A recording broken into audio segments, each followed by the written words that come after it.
नमस्कार, न्यूज 24 उत्तर प्रदेश उत्तराखंड में आपका स्वागत है। आपके साथ मैं हूं मानस श्रीवास्तव। 2 चरण का मतदान पूरा हो चुका है। उत्तर प्रदेश की 16 सीटों पर मतदान हो चुका है और अब तीसरे चरण की बारी है। ऐसे में ये कयास लगाया जा रहा है कि बीते 2 चरणों में जो कम मतदान हुआ है, उसका असर किस पर पड़ने वाला है। और दूसरा अहम सवाल ये कि इन 2 चरणों को देखने के बाद तीसरे चरण में आखिर किस तरीके की उम्मीद है एनडीए और इंडिया गठबंधन के बीच मुकाबले को लेकर के। तो आज इन्हीं सवालों के साथ हम अपनी चर्चा की शुरुआत कर रहे हैं। हमारे साथ भारतीय जनता पार्टी से राघवेंद्र जी मौजूद है। राघवेंद्र जी, इस चर्चा में शिरकत करने के लिए आपका बहुत स्वागत है। नेहा यादव जी हमारे साथ जुड़ रही है, समाजवादी पार्टी की प्रवक्ता है। नेहा जी, आपका भी बहुत स्वागत है। और हमारे साथ मनीष अग्रवाल जी, जो राजनीतिक विश्लेषक हैं, वो भी इस चर्चा में हमारे साथ शामिल हो रहे हैं। आपका भी बहुत स्वागत है मनीष जी। तो शुरुआत करते हैं आज राघवेंद्र जी से। राघवेंद्र जी, 2 चरणों में जो कम मतदान हुआ है, अनु प्रसाद जी भी कांग्रेस पार्टी से जुड़ गए। नमस्कार अनु जी, आपका भी बहुत स्वागत है। राघवेंद्र जी, दो चरणों में कम मतदान हुआ है, बहुत तरीके की बातें की जा रही है। कहा जा रहा है कि जो कम मतदान का प्रतिशत है, दरअसल ये आपके लिए खतरे की घंटी है। क्या रिपोर्ट है आपके पास? नहीं मानस जी, देखिए, जिन्हें मुंगेरी लाल बनना है तो उसका कोई उपाय नहीं है। देखिए, भारतीय जनता पार्टी के नेता हम लोग लगातार सड़कों पे हैं, हम लोग जनसभाएं कर रहे हैं, हम लोग रोड शो कर रहे हैं, हमारे कार्यकर्ता सड़कों पर है, हम लोग जनसंपर्क कर रहे हैं, अपना अपना काम कर रहे हैं। तो हमारे मतदाता भी अपने हिसाब से, जितने हमारे मतदाता है, वोट कर रहे हैं। इसका विपरीत अगर हम एनडीए गठबंधन के बारे में देखें, अखिलेश यादव, राहुल गांधी जी, ये लोग कितनी जनसभाएं उत्तर प्रदेश में की हैं। इनके कार्यकर्ता नदारत है तो इनके वोटर भी नदारत है। जो प्रभाव पड़ रहा है वो यही है। इंडी गठबंधन के लोग भली प्रकार से जान गए हैं कि हमें उत्तर प्रदेश में एक भी सीट मिलने वाली है नहीं, और इंडी गठबंधन नाम की कोई चीज भी नहीं है। मानस जी, ये बताइए, हमारा गठबंधन है, एनडीए गठबंधन है, हम लोग एक घोषणा पत्र लेकर के आए हैं, हमारा एक नेता है, हमारा एक प्रधानमंत्री है, हमारी नीयत है, कॉमन मिनिमम प्रोग्राम है। ये जो इंडी गठबंधन है, ये लोग गाना गाते घूम रहे हैं। इनका सबका अलग अलग घोषणा पत्र है, अलग अलग नेता है, कोई एक दूसरे से सुलझाल नहीं है। महबूबा मुफ्ती कहती है खुली हवा की जेल देश को बना रखा है भारतीय जनता पार्टी ने। सीपीआई कहती है परमाणु, जब हमारी सरकार आई तो परमाणु बम समाप्त कर देंगे। कांग्रेस एक्सरे करने की बात करती है, प्रॉपर्टी सर्वे की बात करे। जितने दल उतनी बातें। भारतीय जनता पार्टी उत्तर प्रदेश में 80 की 80 लोकसभा सीटें जीतने के लक्ष्य को लेकर के काम कर रही है मानस जी। और देखिएगा, अपवाद हो सकता है, 1-2 सीटें इनकी झोली में चले जाए, पूरी की पूरी जितनी भी सीटें हैं भारतीय जनता पार्टी के पक्ष में आएंगी। नेहा यादव जी, 2 चरणों के मतदान के बाद इंडिया गठबंधन काफी उत्साहित नजर आ रहा है। कह रहा है कि 2 चरणों में जो कम मतदान हुआ है, दरअसल ये एक ताकत के तौर पर है और आने वाला जो तीसरा चरण है वो भी आपका बहुत मजबूत है।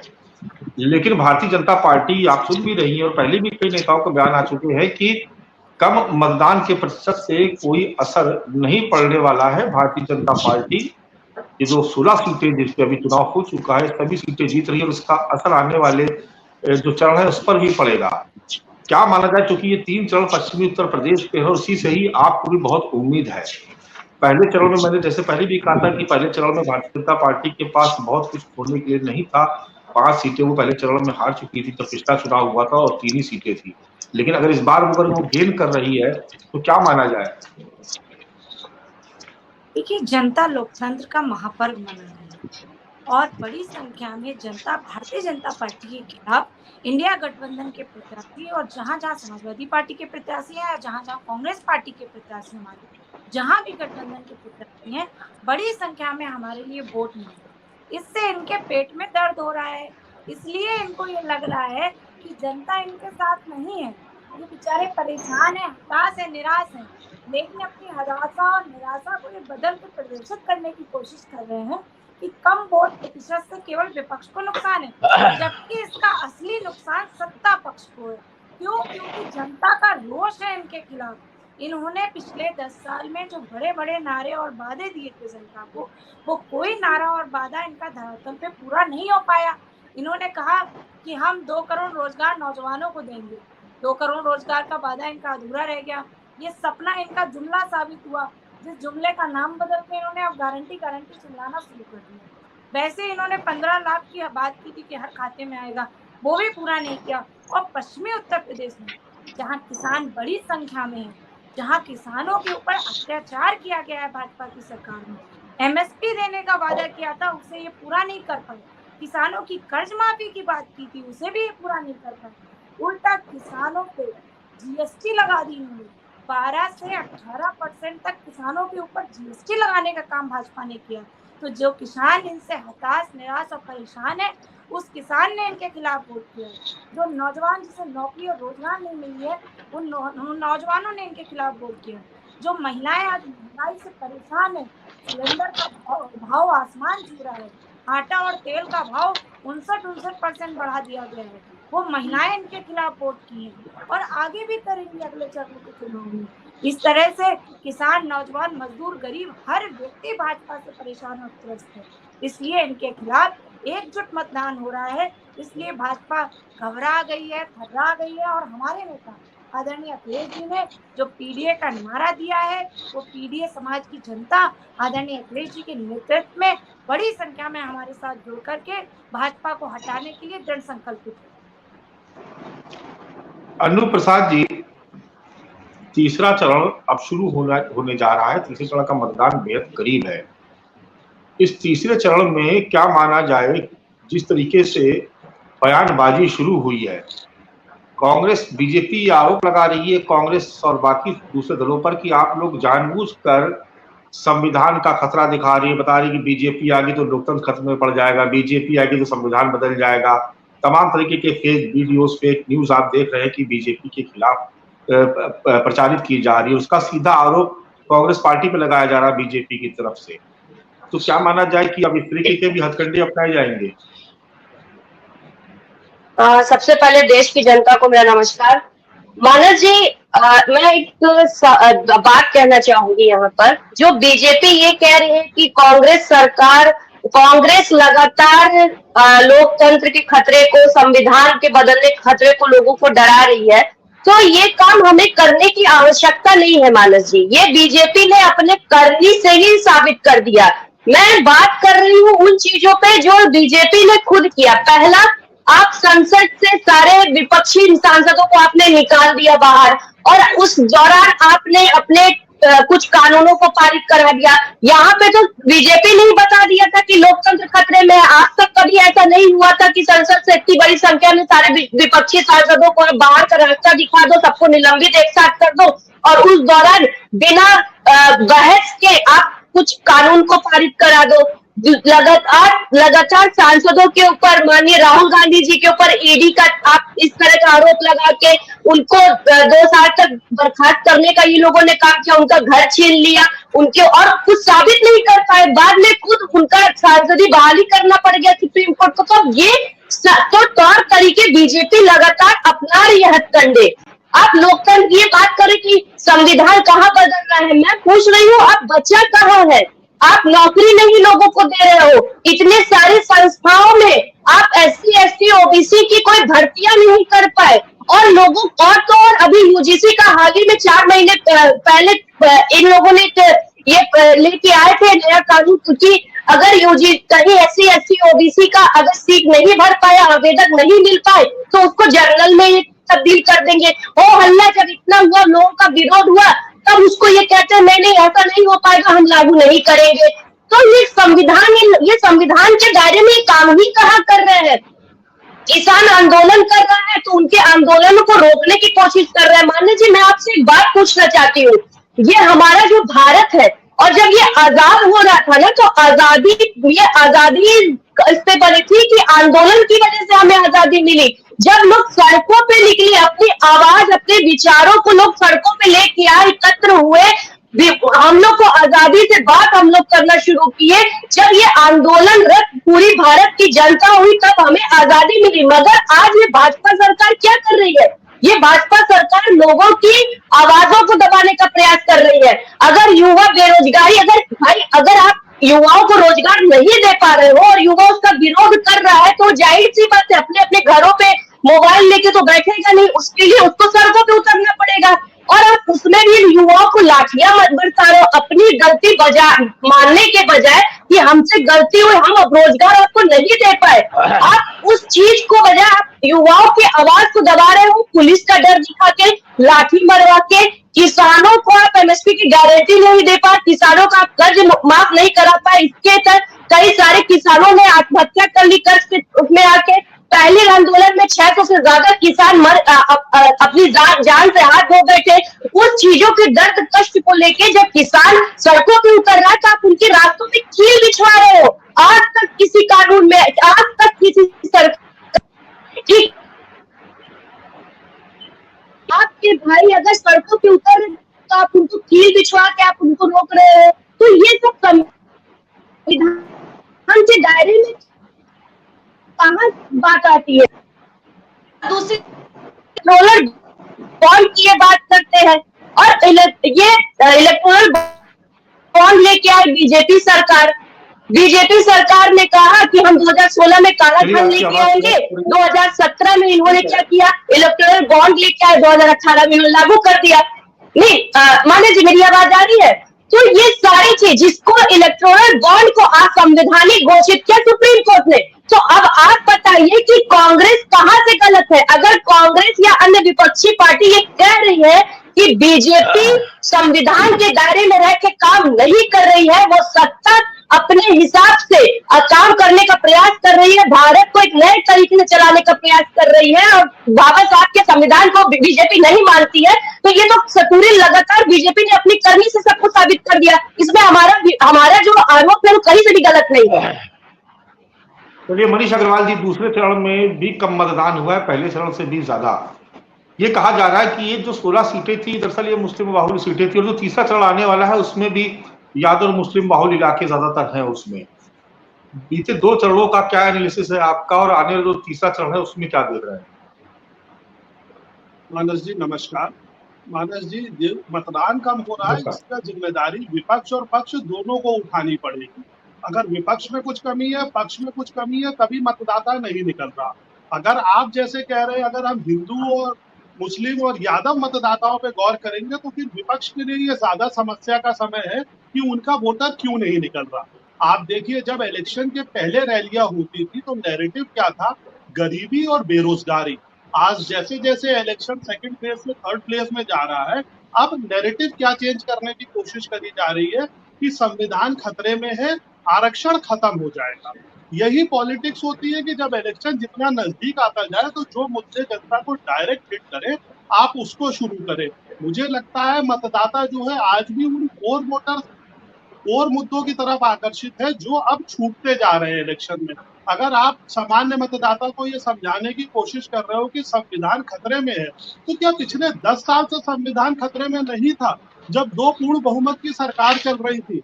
आपको इतनी बार लोकसभा में मौका मिला, क्या कभी ये मुद्दे उठाए गए कि संविधान खतरे में है या आरक्षण खत्म हो रहा है?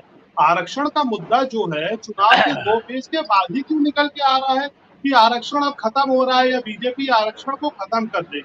अगर आप आरक्षण की एनालिसिस करो तो आरक्षण में आंध्र प्रदेश में और कर्नाटका में मुस्लिमों को कैसे अंदर लाने की कोशिश करी गई जो सुप्रीम कोर्ट से रोकी गई। तो क्या तब आरक्षण नहीं खत्म हो रहा था? अगर आप संविधान खतरे में बात करते हो तो क्या संविधान तब नहीं खत्म हो रहा था जब इमरजेंसी के दौर से भारत गुजरा?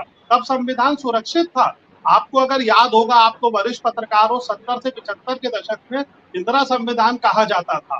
पहला अमेंडमेंट संविधान का कौन लाया? तो अगर विपक्ष जो है इन मुद्दों पे ही केंद्रित रहता कि नौकरियां नहीं है, बेरोजगारी है, किसान है, तो शायद चुनाव का नैरेटिव कुछ और होता, लोग उत्साहित होकर वोट देने निकलते। लेकिन उन्हें मालूम है कि इलेक्शन के समय जो कोर इंटरेस्ट है उस पर डाइवर्ट करा जा रहा है। कितनी सफल ये टैक्टिक होगी, क्या ये डाइवर्जन हो पाएगा? अभी ऐसा प्रतीत नहीं हो रहा कि ये डाइवर्जन हो पाएगा, क्योंकि जो चीजें आप आरोप लगा रहे हो कि भारतीय जनता पार्टी ये करने की सोच रही है, वो सारी चीजें इस देश में हो चुकी हैं। क्या पिछले 10 साल में राष्ट्रपति शासन जैसी घटनाएं हो रही है जो पहले होती थी? छोटी छोटी बात पे सरकारों को बर्खास्त कर दिया जाता था। क्या आज मीडिया पे कोई पाबंदी है? हम आप खुलेआम डिबेट कर रहे हैं।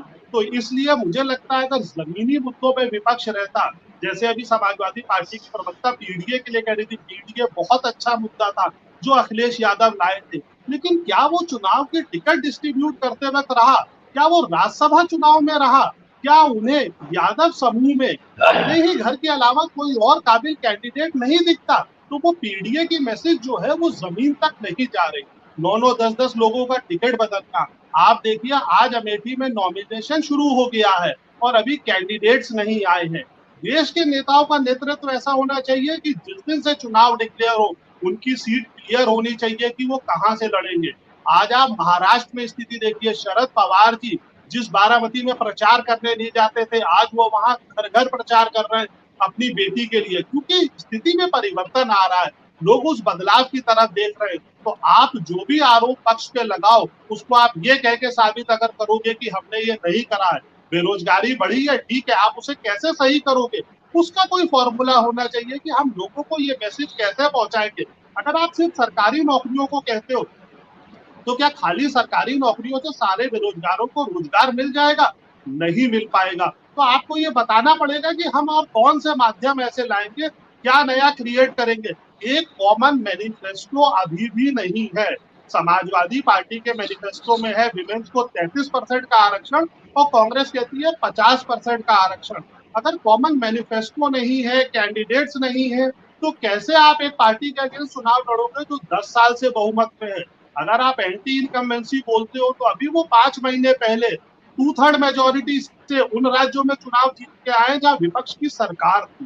तो बड़ा मुश्किल है पब्लिक तक वो बातें पहुंचा पाना जो नैरेटिव आप चुनाव के समय में जनरेट करते हो। अगर ये आरक्षण वाला मुद्दा हिट नहीं करा तो मुझे लगता है विपक्ष उसी स्थिति को रिपीट करेगा जिसमें वो था, और आगे देश में ये मेरे हिसाब से ये खराब सिग्नल है। अगर विपक्ष कमजोर होता जाएगा तो लोगों की आवाज कौन उठाएगा? लेकिन आवाज वो उठाइए जो लोगों की है, आवाज वो मत उठाइए जो अपने हित की है। आरक्षण खत्म कैसे हो रहा है, कोई एक प्रूफ उसका मिलेगा?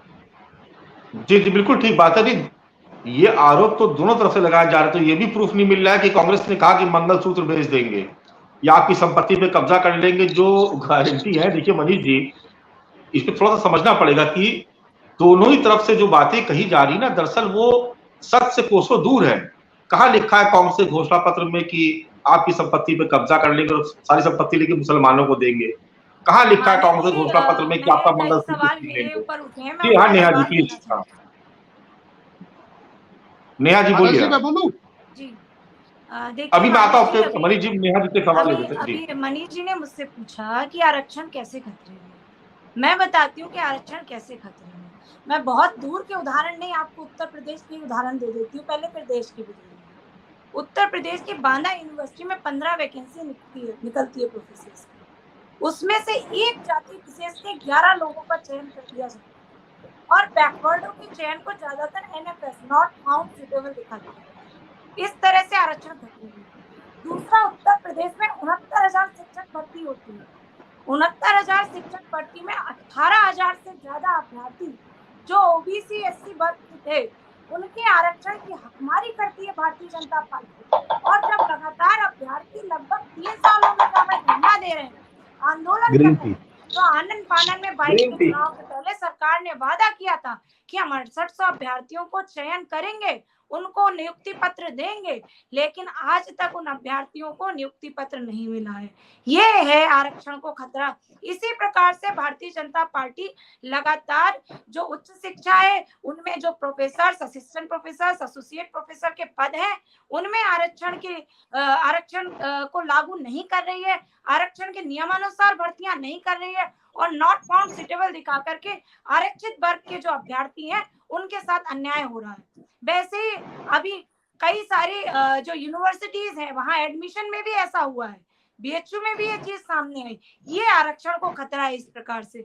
तीसरी बात, मनीष जी ने कहा कि समाजवादी पार्टी के अपने मुद्दे क्या है।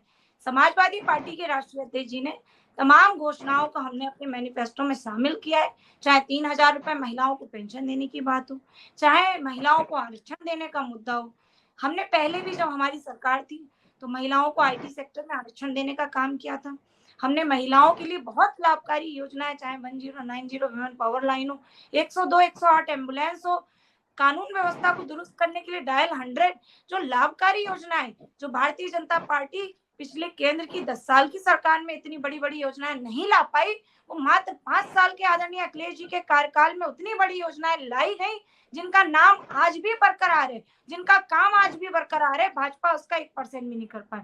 अब मैं एक बात और अपनी बात कहना चाहूंगी महिला सुरक्षा को लेकर। आज उत्तर प्रदेश में महिलाओं की सुरक्षा का सबसे बड़ा मुद्दा है। सबसे ज्यादा असुरक्षित उत्तर प्रदेश में महिलाएं हैं। सबसे ज्यादा अन्याय महिलाओं के साथ हो रहा है, हर जिले में, हर जगह। और जब भी कोई घटना बड़ी निकल के महिलाओं के साथ आती है, उसमें न जाने ऐसी कौन सी भाजपा के कार्यकर्ताओं की कौन सी ऐसी चीज है, हमेशा भाजपा का कार्यकर्ता उसमें संलिप्त पाया जाता है। आपने देखा कैसे, अभी उनकी ही बात कर लेते हैं, बहुत ज्यादा काफी चर्चा का विषय बना हुआ है। मैं उम्मीद करूंगी कि भाजपा के प्रवक्ता उस पर जस्टिफाई भी करेंगे उनके लिए। देवगौड़ा के पोते हैं प्रज्वल रेवन्ना, उन्होंने महिलाओं के साथ किस तरह से शोषण किया है, ये बात किसी से नहीं छिपी है। वीडियो भी वायरल है, कई सारी वीडियो वायरल है।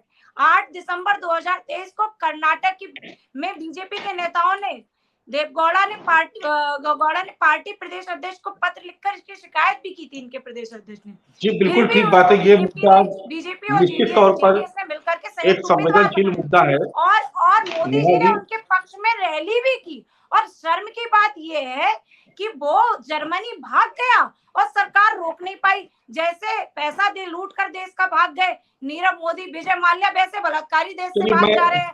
एक तरफ उत्तर प्रदेश आपकी बात हुई नेहा जी, कॉलेज में मसाज कराते हैं, उनके मुकदमे सरकार वापस ले लेती है।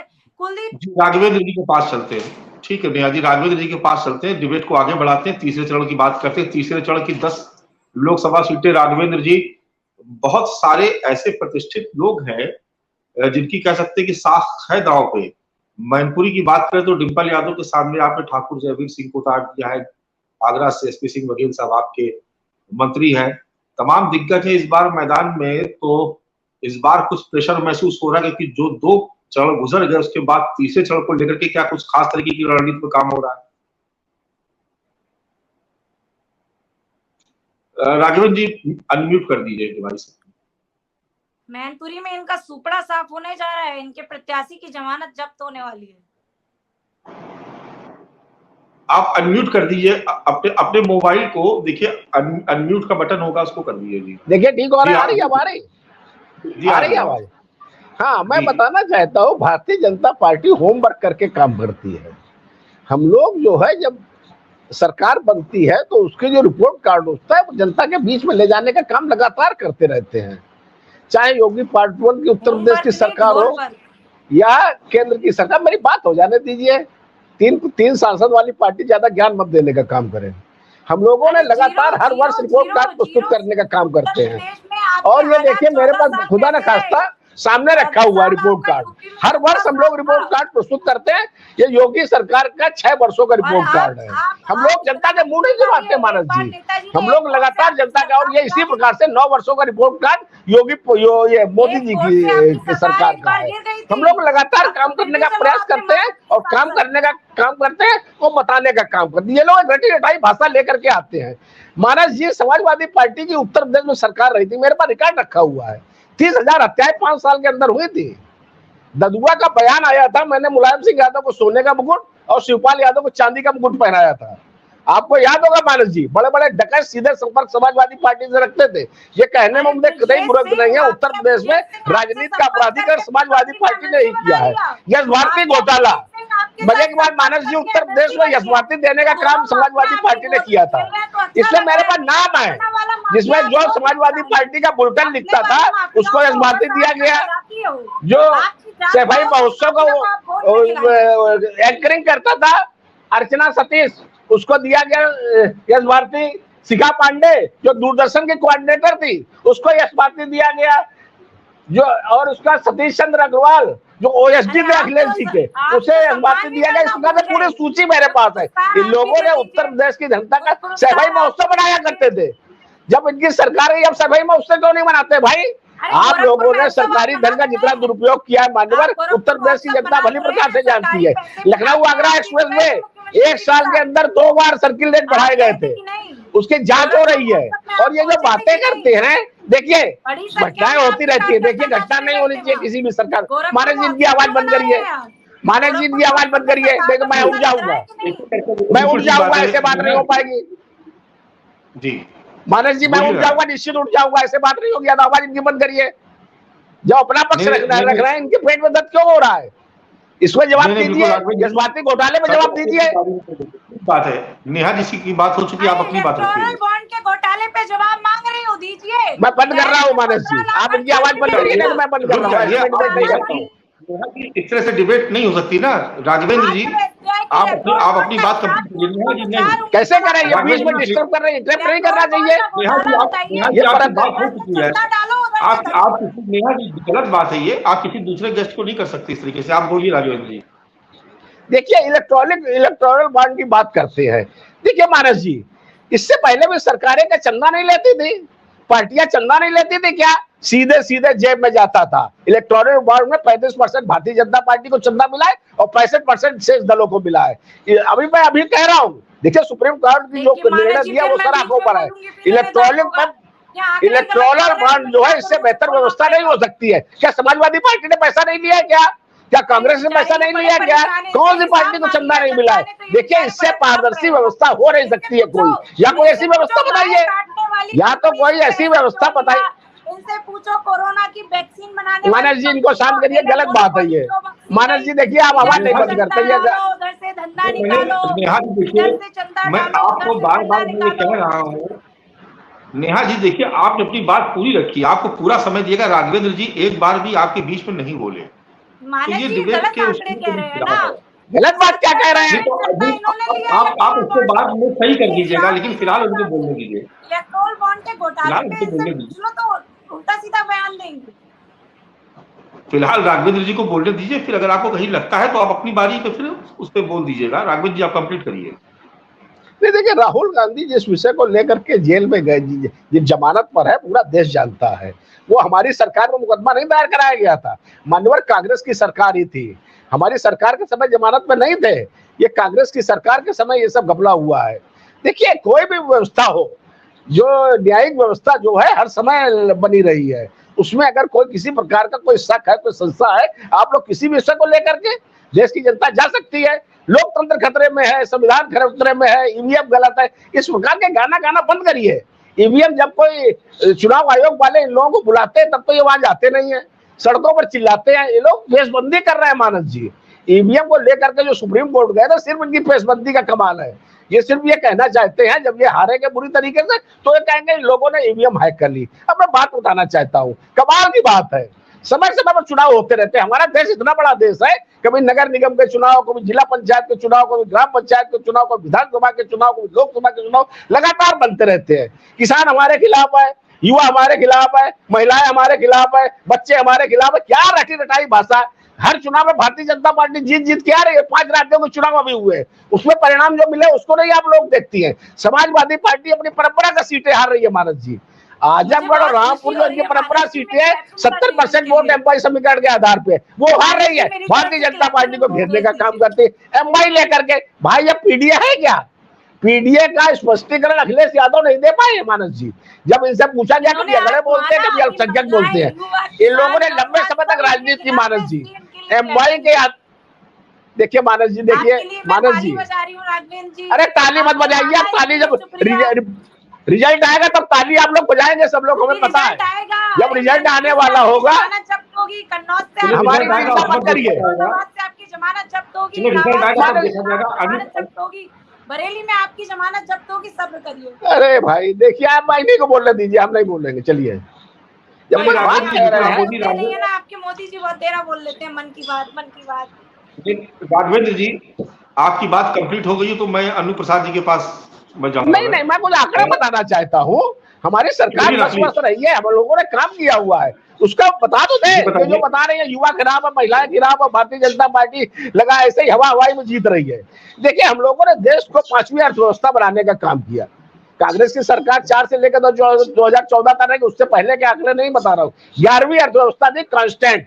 मतलब कोई काम नहीं देश में हुआ था, लगातार बस रस्म अदायगी होती रही थी और भारतीय जनता पार्टी ने उसको बढ़ा करके तीसरे पायदान में लाने का काम किया और तीसरे पांचवें पायदान में लाने का काम किया। हम इसको तीसरे पर ले जाने का काम करें। आज की तारीख में देश में से 23 करोड़ आबादी जो है वो गरीबी रेखा से ऊपर आ गई है। मानस जी, ये नीति आयोग की रिपोर्ट है, भारतीय जनता पार्टी की रिपोर्ट नहीं है।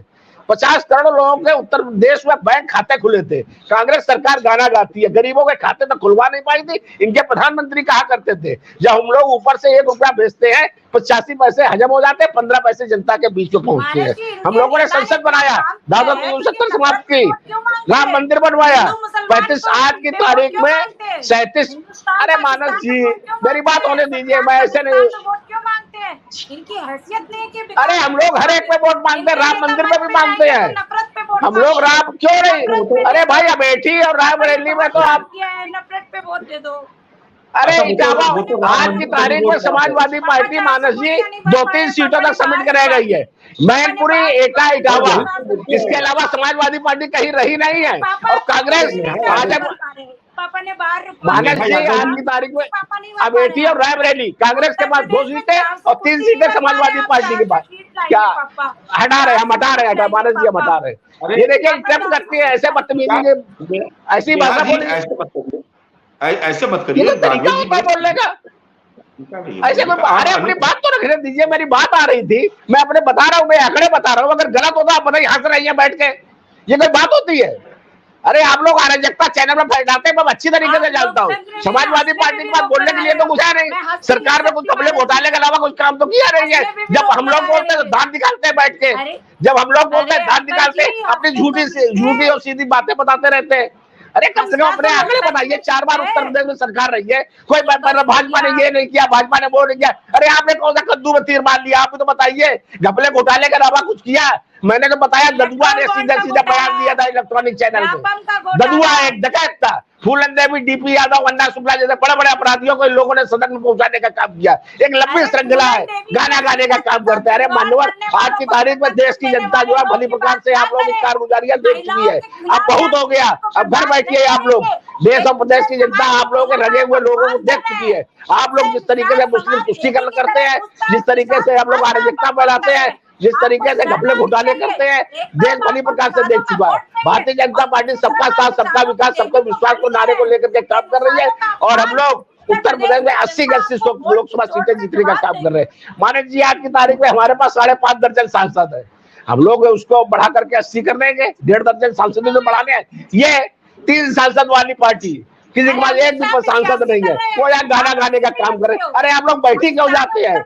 आप लोग चैनल में बैठ क्यों जाते हैं? आप लोग को कोई बोलने के हकदार नहीं है। कुछ सब सीटें हारे बैठे हैं। 2014 का लोकसभा चुनाव हारे, 2017 का विधानसभा चुनाव हारे, 2019 का लोकसभा चुनाव हारे, 2022 का विधानसभा हारे, आजमगढ़, रामपुर हारे, नगर निकाय 2-2 बार हारे, जिला पंचायत 2-2 बार हारे। अरे हार का तो आप लोगों ने एक लंबी श्रृंखला है।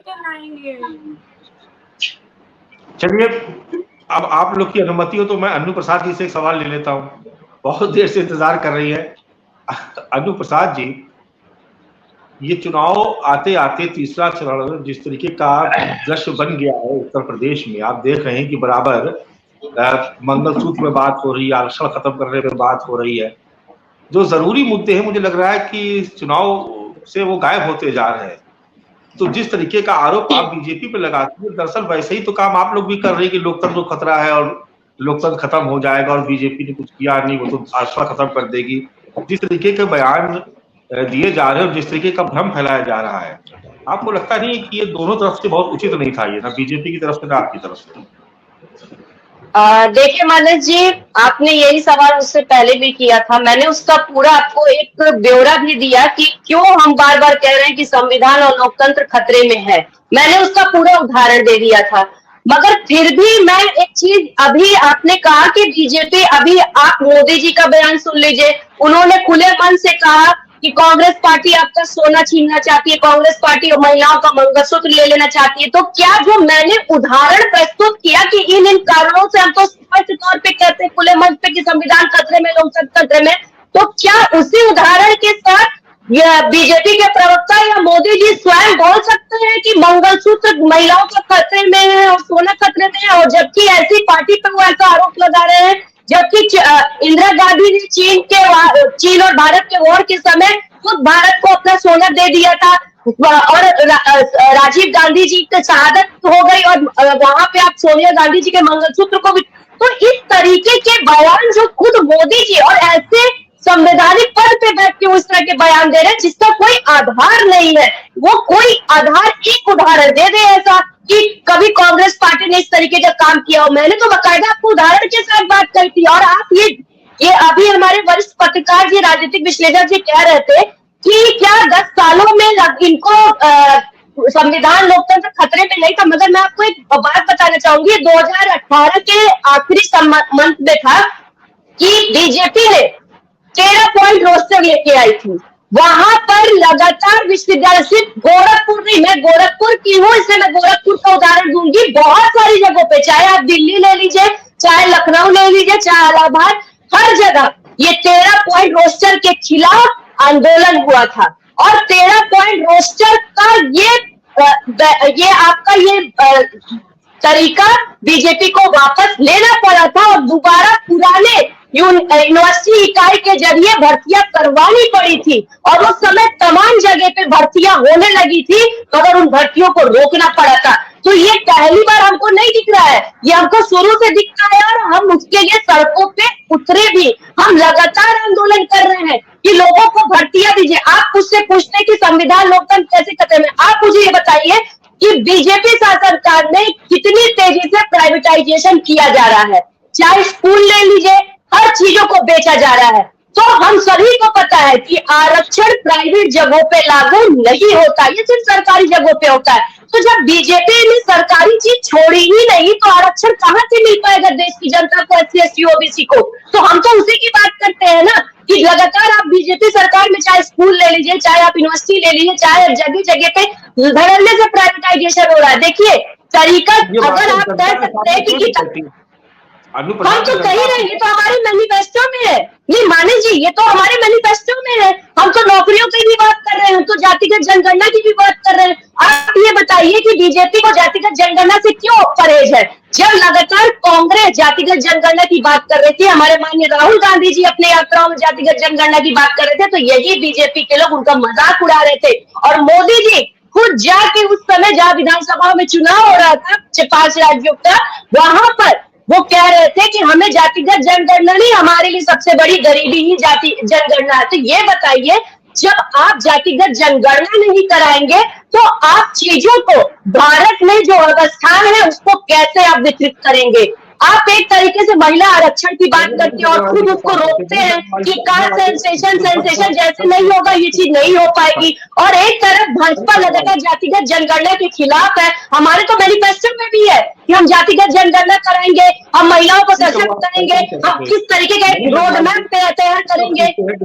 खंड और ब्रज की सीटें शामिल है, बहुत सारे उसमें वरिष्ठ लोग भी हैं, लेकिन मैनपुरी की लड़ाई बड़ी दिलचस्प नजर आती है। एक तरफ ठाकुर जयवीर सिंह और एक तरफ डिंपल यादव पूरी ताकत लगा रही है। भारतीय जनता पार्टी 2019 से कोशिश देख रहे हैं, बिल्कुल अमेठी जैसा स्ट्रेटजी वहां पर अपनाई जा रही है। क्या लग रहा है वहां पर मुकाबला कितना रोचक होने वाला है?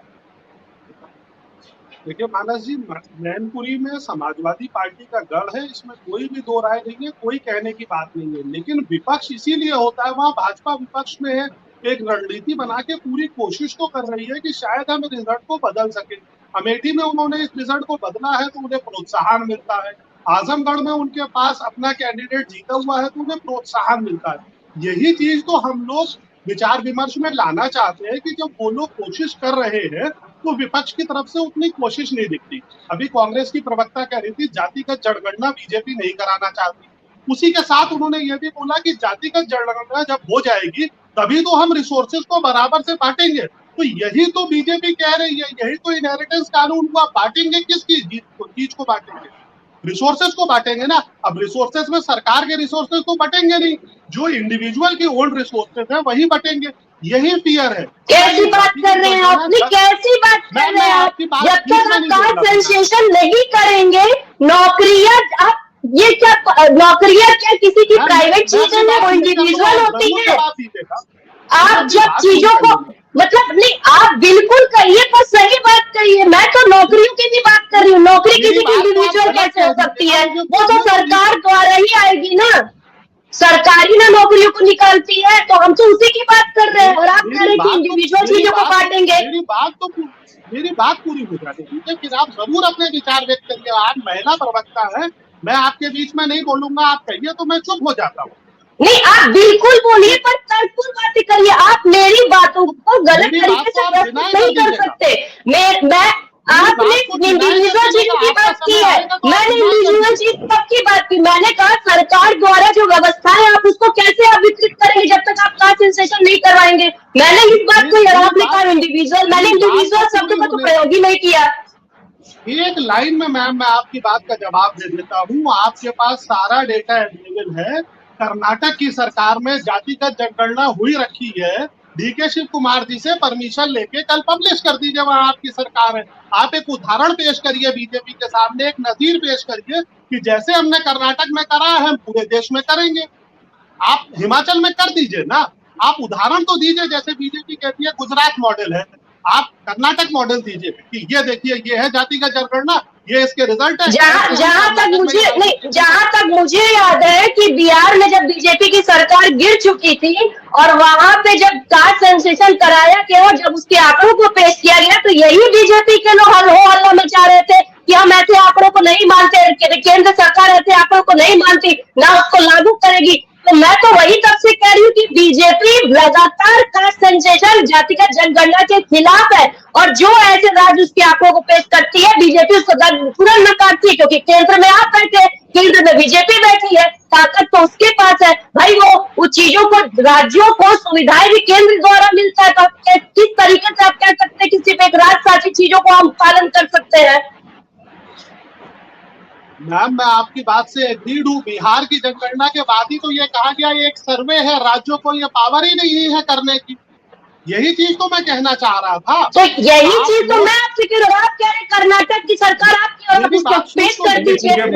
जब बीजेपी के लोग उससे तैयारी ही नहीं तो हम कैसे इस चीज को कर सकते हैं? बीजेपी क्यों खिलाफ जातिगत जनगणना के? बहुत शुक्रिया अनु प्रसाद जी, आपका भी बहुत शुक्रिया। और हमारे साथ इस चर्चा में नेहा यादव जो समाजवादी पार्टी की स्पोर्ट्स पर्सन है वो भी चर्चा में शामिल हुई थी। आपका भी बहुत शुक्रिया, सभी मेहमानों का बहुत शुक्रिया। तो हम बात कर रहे थे 2 चरण में हुए कम मतदान की और तीसरे चरण को लेकर के उम्मीदों की कि किस तरीके से दोनों ही पक्ष यानी इंडिया और एनडीए गठबंधन दोनों के लिए ही साख का सवाल है।